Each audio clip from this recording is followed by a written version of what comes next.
Assalamualaikum warahmatullahi wabarakatuh. Jawa Timur digemparkan oleh sebuah kejadian yang tak masuk akal. Seorang polisi yang dikenal galak dan tak kenal ampun tiba-tiba mengalami nasib tragis. Kakinya membengkak seperti gajah setelah menendang seorang pria sederhana di jalanan. Anehnya, tak ada dokter yang bisa menyembuhkan penyakitnya, dan semua pengobatan yang ia coba tak membuahkan hasil. Bribka Darman selalu percaya bahwa kekuasaan ada di tangan mereka yang berani menunjukkan taring.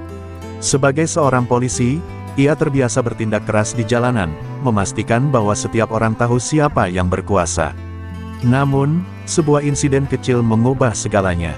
Satu tendangan kepada seorang pria sederhana berpeci putih berujung pada kutukan yang tak bisa dijelaskan, kakinya membengkak seperti gajah, tak ada dokter yang mampu menyembuhkan. Ketika rasa sakit semakin tak tertahankan, ia mulai mempertanyakan segalanya. Apakah ini sekadar kebetulan, atau ada kekuatan yang lebih besar sedang menghukumnya? Dalam ketakutan dan keputusasaan, ia dipaksa menghadapi sesuatu yang tak pernah ia bayangkan, perjalanan mencari maaf yang bukan hanya menyelamatkan tubuhnya, tetapi juga jiwanya. Dan saat kakinya perlahan sembuh, Darman menyadari satu hal, hukuman terberat bukanlah rasa sakit, tetapi keangkuhan yang menutup hatinya selama ini. Apakah ini sekadar kebetulan, ataukah ada kekuatan tak kasat mata yang sedang menegurnya? Dalam keputusasaan, sang polisi akhirnya menyadari bahwa satu-satunya cara untuk sembuh adalah kembali menemui pria yang ia sakiti, seorang ulama bernama Gus Ikdam. Namun, perjalanan mencari maaf tak semudah yang ia bayangkan. Akankah permintaan maafnya diterima, ataukah ia akan hidup selamanya dalam penderitaan? Saksikan kisah penuh hikmah ini, sebuah perjalanan yang bukan hanya mengubah tubuh, tetapi juga hati dan jiwa. Jangan lewatkan satu detik pun dari kisah ini, karena mungkin, ini lebih dari sekadar cerita. Sebelum menyimak kisah ini, mari kita luangkan waktu sejenak untuk bersolawat kepada Nabi Muhammad. Semoga dengan solawat ini, kita mendapatkan syafaat di hari kiamat dan hidup kita dipenuhi berkah. Allahumma sholli ala Sayyidina Muhammad wa ala ali Sayyidina Muhammad. Jangan lupa untuk like, komentar, dan subscribe agar channel ini terus berkembang dan bisa menghadirkan kisah-kisah menarik lainnya. Bagi yang menekan tombol subscribe, semoga Allah membukakan pintu rezeki yang luas, melimpahkan keberkahan, dan memudahkan segala urusan dalam hidup. Amin ya robbal alamin. Tonton kisah lengkapnya sampai habis dan temukan pelajaran berharga yang bisa mengubah cara pandangmu tentang hidup. Beginilah kisahnya. Jalanan kota Kediri siang itu ramai, kendaraan lalu lalang di bawah terik matahari yang menyengat. Bribka Darman berdiri tegap di pinggir jalan, berseragam lengkap dengan kacamata hitam menutupi matanya yang tajam. Ia dikenal sebagai polisi lalu lintas yang keras dan tak segan menindak pelanggar dengan tangan besi. Setiap hari, suara peluitnya melengking tajam, seringkali diikuti dengan bentakan yang membuat para pengendara ciut nyali. Baginya, ketertiban jalan raya harus ditegakkan, meski dengan cara yang kasar sekalipun. Siang itu, matanya menangkap seorang pria berpeci putih mengendarai motor tanpa helm. Tanpa pikir panjang, Darman meniup peluitnya keras-keras dan melambaikan tangan, memberi isyarat agar pria itu berhenti. Namun, bukannya langsung menepi, pria itu justru melambatkan motornya dengan tenang tanpa terlihat panik. Hal ini membuat darah Darman mendidih. Baginya, tidak ada tempat untuk kesantaian di hadapan hukum. Dengan sigap, ia menaiki motornya dan mengejar pria itu, bersiap menunjukkan siapa yang berkuasa di jalanan ini. Saat sudah berada di samping motor pria berpeci putih itu, Darman tanpa banyak bicara langsung mengayunkan kakinya dan menendang bagian belakang motor itu dengan keras. Motor oleng seketika, hampir membuat pengendaranya jatuh. Beberapa pengendara lain yang melihat kejadian itu menahan napas, ngeri dengan tindakan brutal sang polisi. Namun, yang membuat Darman terkejut bukanlah reaksi orang-orang di sekitarnya, melainkan ekspresi pria yang baru saja ia tendang. Pria itu tidak menunjukkan ketakutan atau kemarahan sedikit pun. Ia hanya menoleh dengan tatapan teduh dan senyum kecil di bibirnya. Seolah-olah ia tahu sesuatu yang tidak diketahui oleh Darman. Hati-hati dengan tindakanmu, nak, ucapnya pelan namun dalam, suaranya penuh ketenangan. Kata-kata itu menggema di telinga Darman, membuatnya sejenak kehilangan keseimbangan dalam pikirannya sendiri. Alih-alih membalas dengan bentakan seperti biasanya, Darman justru merasakan sesuatu yang aneh di dadanya. Ada kegelisahan yang muncul begitu saja, seolah ia baru saja menyentuh sesuatu yang tak seharusnya ia sentuh. Namun, egonya sebagai polisi jalanan tak membiarkan perasaan itu bertahan lama. Dengan suara keras, ia berteriak, "Jangan banyak omong. Mana surat-suratmu?" Tetapi pria itu tetap tenang, perlahan mengambil dompetnya dan menyerahkan dokumen tanpa perlawanan. Tanpa banyak memeriksa, Darman langsung menilang pria itu, lalu pergi begitu saja tanpa menoleh ke belakang.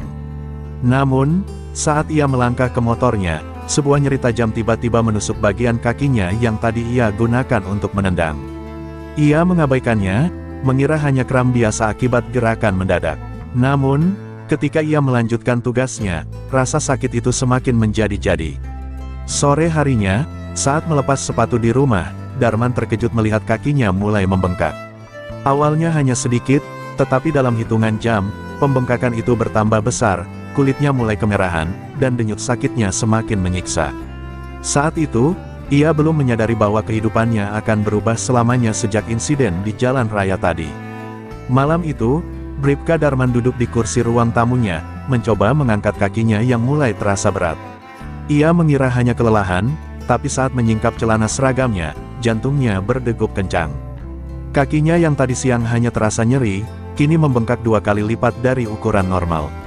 Urat-uratnya terlihat menegang di bawah kulit yang mulai berubah warna menjadi keunguan.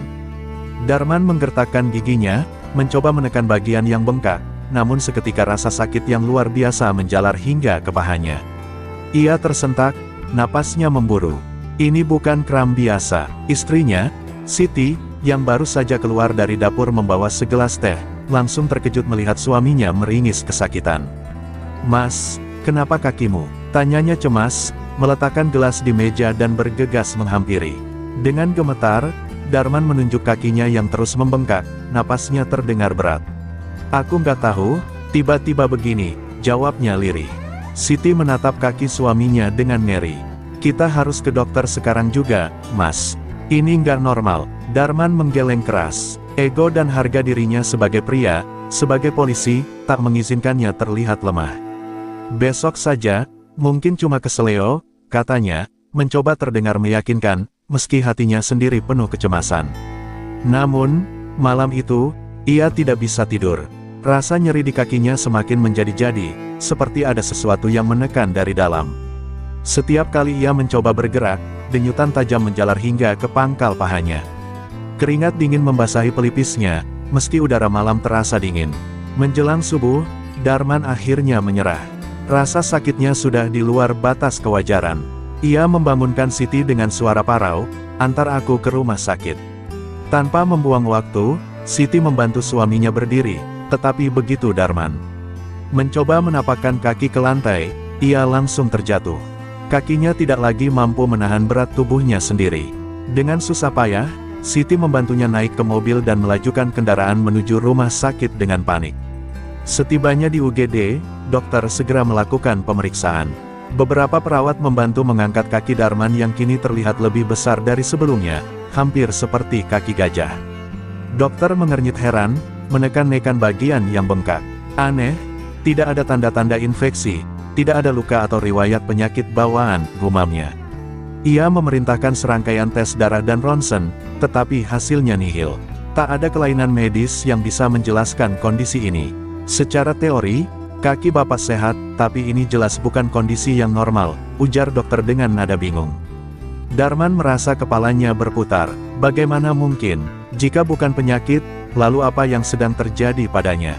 Rasa takut mulai menjalari benaknya, sesuatu yang sudah lama tidak ia rasakan sejak bertahun-tahun menjadi polisi. Bayangan pria berpeci putih yang ia tendang kemarin tiba-tiba muncul dalam pikirannya. Kata-kata lembut namun penuh makna yang diucapkan pria itu kini menggema di telinganya, "Hati-hati dengan tindakanmu, nak." Saat itu, untuk pertama kalinya, Bribka Darman merasakan sesuatu yang lebih menusuk daripada rasa sakit di kakinya, penyesalan. Bribka Darman duduk di ranjang rumah sakit dengan napas tersengal. Matanya menatap nanar ke arah kaki kanannya yang kini membengkak hingga nyaris 3 kali lipat ukuran normal. Warna kulitnya semakin gelap, hampir kehitaman, dengan urat-urat menonjol di sepanjang betis hingga ke pahanya. Setiap denyutan yang muncul terasa seperti ribuan jarum menusuk tulangnya dari dalam. Ia menggertakkan giginya, menahan rangan, tak ingin terlihat lemah di depan istrinya. Tapi rasa sakit ini tidak seperti apapun yang pernah ia alami sebelumnya, seolah ada sesuatu yang merayap di dalam dagingnya, menggerogoti dari dalam.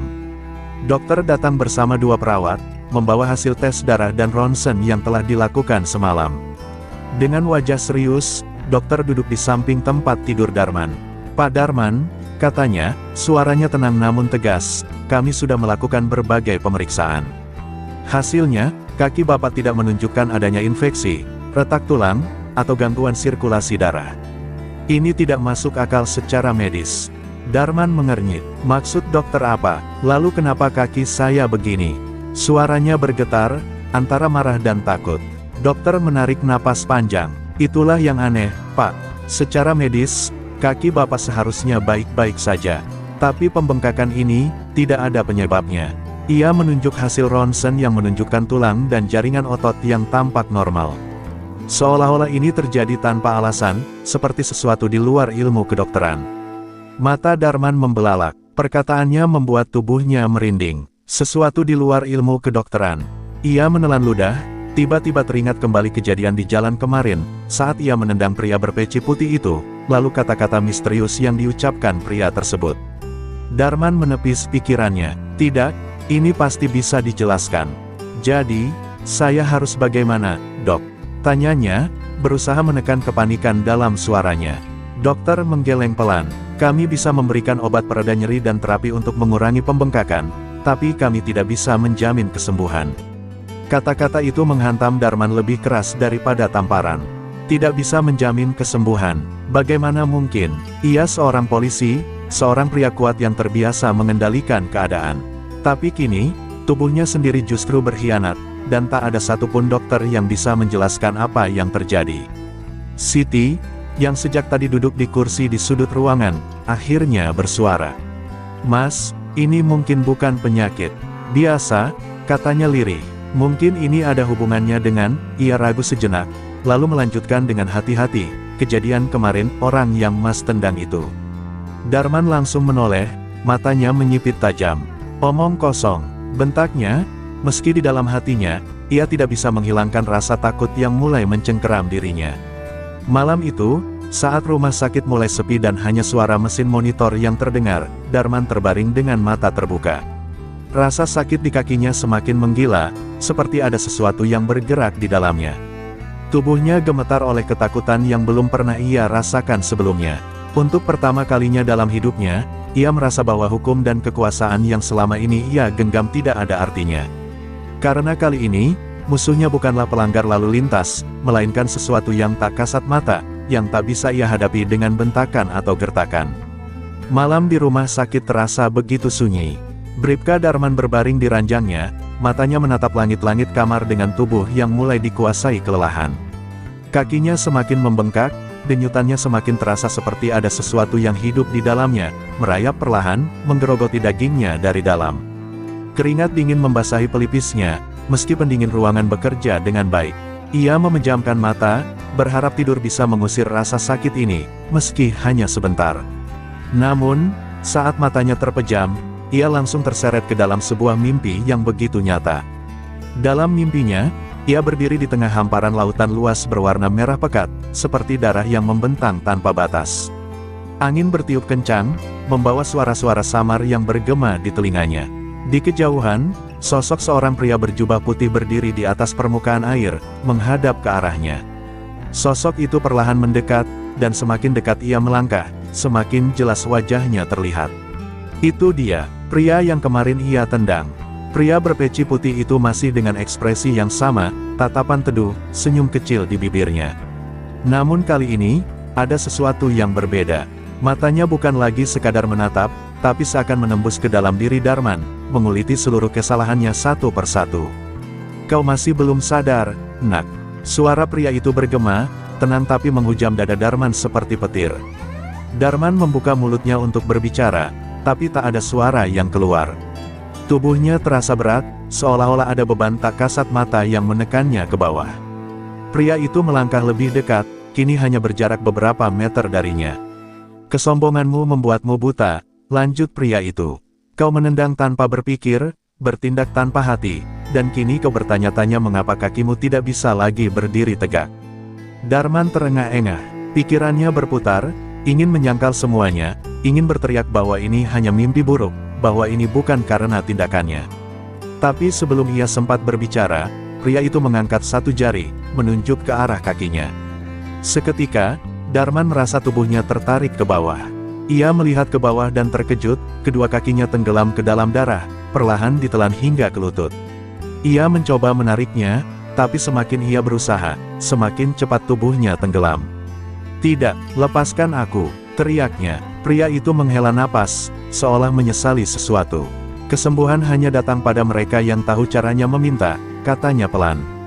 "Tapi kau masih belum mengerti." Seketika, tubuh Darman tersedot ke dalam lautan darah itu, tenggelam dalam kegelapan yang begitu pekat. Darman terbangun dengan teriakan keras, napasnya memburu seperti baru saja berlari berjam-jam.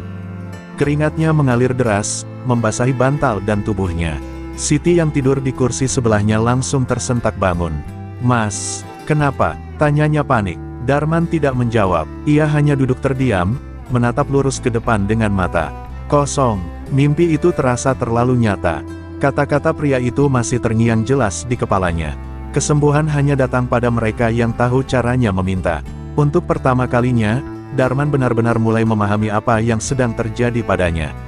Ini bukan sekadar sakit biasa. Ini adalah balasan atas kesalahannya.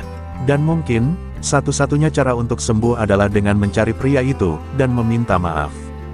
Pagi itu, Bribka Darman duduk termenung di ranjang rumah sakit. Matanya kosong, pikirannya penuh dengan bayangan mimpi mengerikan tadi malam. Setiap kata yang diucapkan pria berpeci putih dalam mimpinya terngiang jelas di kepalanya, kesembuhan hanya datang pada mereka yang tahu caranya meminta. Kata-kata itu seperti palu godam yang menghantam kesadarannya, membuatnya semakin yakin bahwa ini bukan sekadar sakit biasa. Ini adalah balasan, ini adalah peringatan, dan mungkin, satu-satunya cara untuk menghentikannya adalah menemukan pria itu dan meminta maaf. Siti memperhatikan suaminya dengan penuh kecemasan. Sejak bangun dari mimpi buruk itu, Darman tak banyak bicara. Rasa sombong dan keras kepalanya seolah menguap begitu saja, tergantikan oleh ketakutan dan kebingungan yang belum pernah ia tunjukkan sebelumnya. "Mas," Siti akhirnya bersuara, suaranya lembut namun tegas. "Kita cari orang itu." "Iya." Darman menoleh, menatap istrinya dengan mata yang dipenuhi pertarungan batin. Sebagai seorang polisi, meminta maaf kepada seseorang yang pernah ia perlakukan dengan kasar adalah sesuatu yang tidak pernah ia bayangkan. Namun, rasa sakit di kakinya dan mimpi mengerikan itu terlalu nyata untuk diabaikan. Ia menarik napas dalam-dalam, lalu mengangguk pelan. "Iya, kita cari dia." Dengan bantuan beberapa teman polisi dan kenalan warga sekitar, Darman mulai menelusuri siapa sebenarnya pria berpeci putih itu. Ia menjelaskan ciri-ciri yang diingatnya, wajah teduh, pakaian sederhana, dan tatapan yang seolah mampu menembus ke dalam jiwanya. Salah satu warga yang mendengar deskripsinya langsung terperanjat. "Loh, itu Gus Ikdam. Beliau ulama besar di daerah sini," katanya. "Pondok pesantrennya ada di Pare, Kediri." Darman terdiam. Ulama, seorang tokoh agama, pantas saja pria itu tidak menunjukkan ketakutan atau kemarahan saat ia tendang. Pantas saja kata-katanya begitu tajam namun penuh ketenangan. Hati Darman semakin ciut. Bagaimana mungkin ia, seorang polisi, telah berlaku kasar terhadap seseorang yang begitu dihormati oleh banyak orang. Tanpa menunggu lama, Darman meminta Siti untuk mengantarnya ke pondok pesantren Gus Ikdam. Meski tubuhnya masih lemah dan kakinya semakin membengkak hingga ia nyaris tak bisa berdiri, ia memaksa dirinya untuk pergi. Rasa sakitnya kini bukan hanya fisik, tetapi juga beban di hatinya yang semakin berat. Di dalam mobil, sepanjang perjalanan ke Pare, Kediri, Darman hanya bisa diam.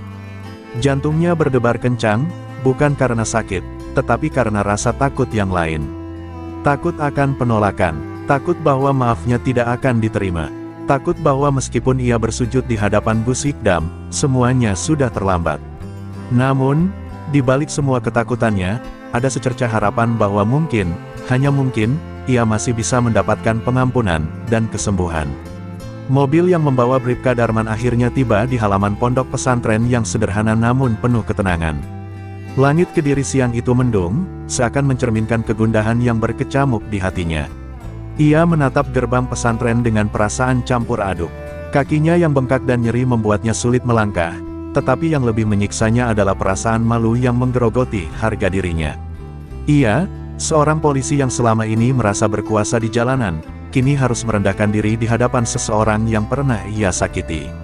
Siti membantu Darman keluar dari mobil, sementara beberapa santri yang sedang beraktivitas di halaman pesantren menoleh ke arahnya dengan tatapan heran. Salah satu santri mendekat, melihat kondisi Darman, lalu bertanya, "Ada yang bisa kami bantu, Pak?" Siti buru-buru menjawab, "Kami ingin bertemu dengan Gus Ikdam." Santri itu sempat terdiam, menatap Darman dengan tatapan penasaran, lalu mengangguk. "Silakan masuk, saya akan panggilkan beliau." Darman duduk di bangku kayu di beranda pesantren, keringat dingin membasahi pelipisnya meski udara tidak terlalu panas. Ia merasa waktu berjalan lambat, setiap detik seperti membawa beban yang semakin berat. Rasa takut semakin menggumpal di dadanya. Bagaimana jika Gus Ikdam menolak bertemu dengannya? Bagaimana jika ini semua memang sudah terlambat? Tak lama kemudian, seorang pria berpeci putih keluar dari dalam pesantren, berjalan dengan langkah tenang. Darman menegang. Meski baru bertemu secara langsung, ia langsung mengenali sosok itu. Wajah yang sama, tatapan yang sama, dan aura ketenangan yang sama seperti yang ia lihat dalam mimpi. Gus Ikdam berhenti beberapa langkah di depan Darman, menatapnya dengan lembut. "Pak Polisi," sapanya pelan, seolah sudah tahu siapa yang datang mencarinya. Darman menelan ludah, lalu dengan susah payah berusaha berdiri meski kakinya terasa seperti dihantam batu. Ia menundukkan kepala, sesuatu yang tak pernah ia lakukan di hadapan siapapun selama ini. Suaranya gemetar saat akhirnya berbicara, "Gus, saya datang untuk meminta maaf." Suasana mendadak hening. Siti yang berdiri di sampingnya ikut menundukkan kepala, sementara beberapa santri yang memperhatikan dari kejauhan saling bertukar pandang. Gus Ikdam tidak langsung menjawab. Ia hanya menatap Darman dalam-dalam, seolah melihat jauh ke dalam hatinya. "Maaf untuk apa, Pak Polisi?" tanyanya, suaranya tenang tetapi menusuk. Darman merasa dadanya sesak, seolah seluruh kesalahannya selama ini dipertontonkan di hadapannya. Dengan suara parau, ia mengakui segalanya. "Saya telah berlaku kasar kepada panjenengan di jalan. Saya menendang panjenengan tanpa alasan, hanya karena kesombongan saya. Dan sekarang, saya mendapatkan balasannya." Ia menunjuk kakinya yang membengkak, wajahnya dipenuhi keputusasaan. "Saya sadar, ini bukan penyakit biasa, ini adalah hukuman atas perbuatan saya. Saya mohon, Gus, maafkan saya."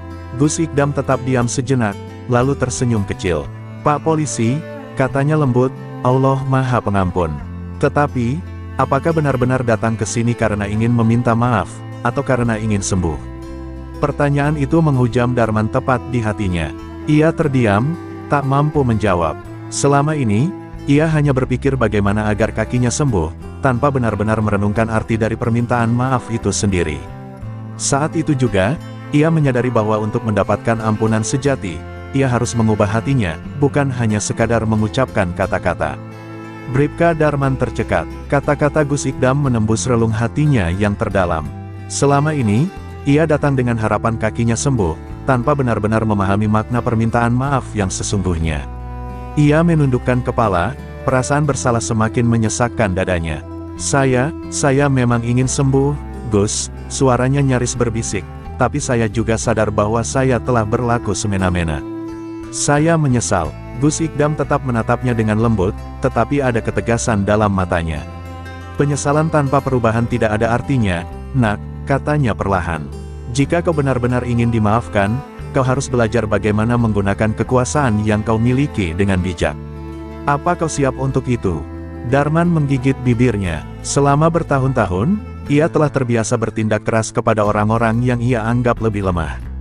Ia percaya bahwa kewibawaan seorang polisi ada pada ketegasannya, bahkan jika itu berarti bertindak kasar. Namun sekarang, ia sadar bahwa semua yang ia lakukan selama ini hanya membangun tembok kesombongan di dalam dirinya. Ia menatap Gus Ikdam dengan mata yang mulai basah. "Saya siap, Gus, saya ingin berubah."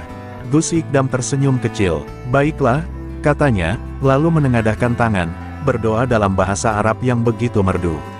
Setelah selesai, ia meminta Darman untuk menutup mata dan mengikuti bacaannya. Darman menurut, mengulang setiap kalimat dengan suara yang bergetar. Saat itu, sesuatu yang hangat menjalar dari hatinya, perasaan yang belum pernah ia rasakan sebelumnya, ketenangan.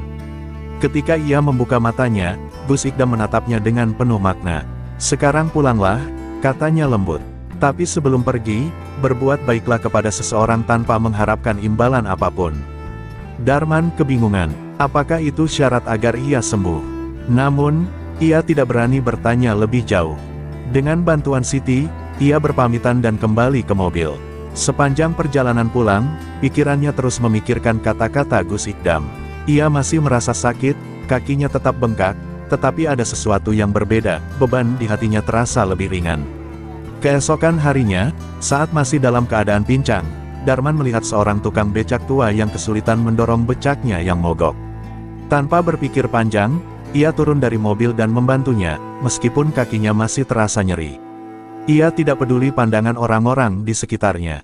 Ia hanya ingin membantu. Dan saat ia berdiri setelah selesai mendorong, sesuatu yang luar biasa terjadi, rasa sakit di kakinya perlahan menghilang. Ia menatap kakinya dengan mata melebar.